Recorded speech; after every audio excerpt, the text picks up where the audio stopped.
Hi everyone, आप लोग कैसे? आई होप कि आप लोग अच्छे होंगे। तो फ्रेंड, पुश्तैनी जमीन बंटवारे की चाबी होती है बेटिया के हाथ, अगर नहीं मानी तो फंसेगा पेज जाने सुप्रीम कोर्ट की नई गाइडलाइन। लेकिन उससे पहले अगर आप मेरे चैनल पर नए हो तो अपने चैनल को सब्सक्राइब नहीं किया तो प्लीज चैनल को सब्सक्राइब कीजिए और बेल आइकन प्रेस करें ताकि ऐसे लेटेस्ट अपडेट हो सबसे पहले नोटिफिकेशन आपको प्राप्त हो। यूपी बिहार में वर्षों से एक कहावत प्रचलित है, जमीन और जाल से बहुत उलझन होते हैं। बुजुर्ग को कहना है कि शुरुआती दौर से ही उलझन बढ़ते चली गई है। ऐसे में अब सुप्रीम कोर्ट ने इस उलझन को सुलझाने के लिए घर के बंटवारे में बेटियों को भी हिस्सेदारी सजा करना अनिवार्य कर दिया। ऐसा इसलिए क्योंकि हमारे देश में ज्वाइंट परिवार की संस्कृति है। यहाँ बड़े बड़े परिवार कई पीढ़ियों से एक साथ रहते हैं। हालांकि अब धीरे धीरे वक्त बदलता रहा, बड़े ज्वाइंट परिवार की जगह छोटी सिंगल फैमिली की ही नजर आती है। ऐसे में प्रॉपर्टी को लेकर अक्सर विवाद होता है, खास कर घर की बेटियों का मामला भी गहरा जाता है। तो मैं बता दूं कि घर की बेटिया की सहमति पत्र के से बन जाएगी आपकी बात। बेगूसराय रजिस्ट्री कार्यालय के कातिब स्वर्ण शाह पिछले 14 साल से भूमि में जुड़े निबंधन कार्य में देख रहे हैं और इन्होंने बताया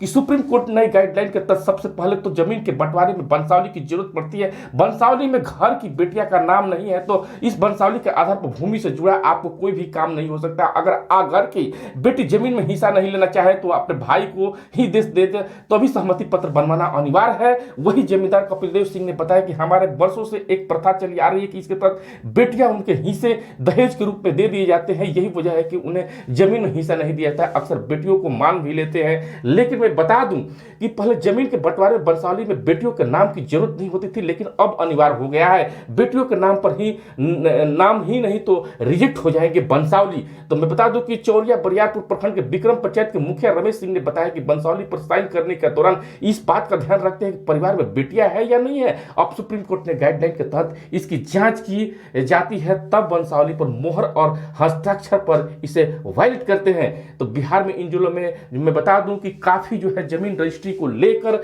जो है तरह तरह की जो नई नियमावली है, जो नई गाइडलाइन है, उसके तहत जो है वंशावली एक जो है आपको अहम दस्तावेज हो गया है। तो इसीलिए पुश्तैनी जमीन बंटवारे में चाबी होती है घर की बेटियां। तो घर की बेटियों अगर नहीं मानी तो आपका रजिस्ट्री जो जमीन है वो फंसेगी। ये सुप्रीम कोर्ट का नया गाइडलाइन है, अपडेट गाइडलाइन है। तो जानकारी कैसा लगा कमेंट करके जरूर बताएं और ऐसे ही अपडेट के लिए अपने चैनल को सब्सक्राइब कीजिए। जय हिंद, जय बिहार।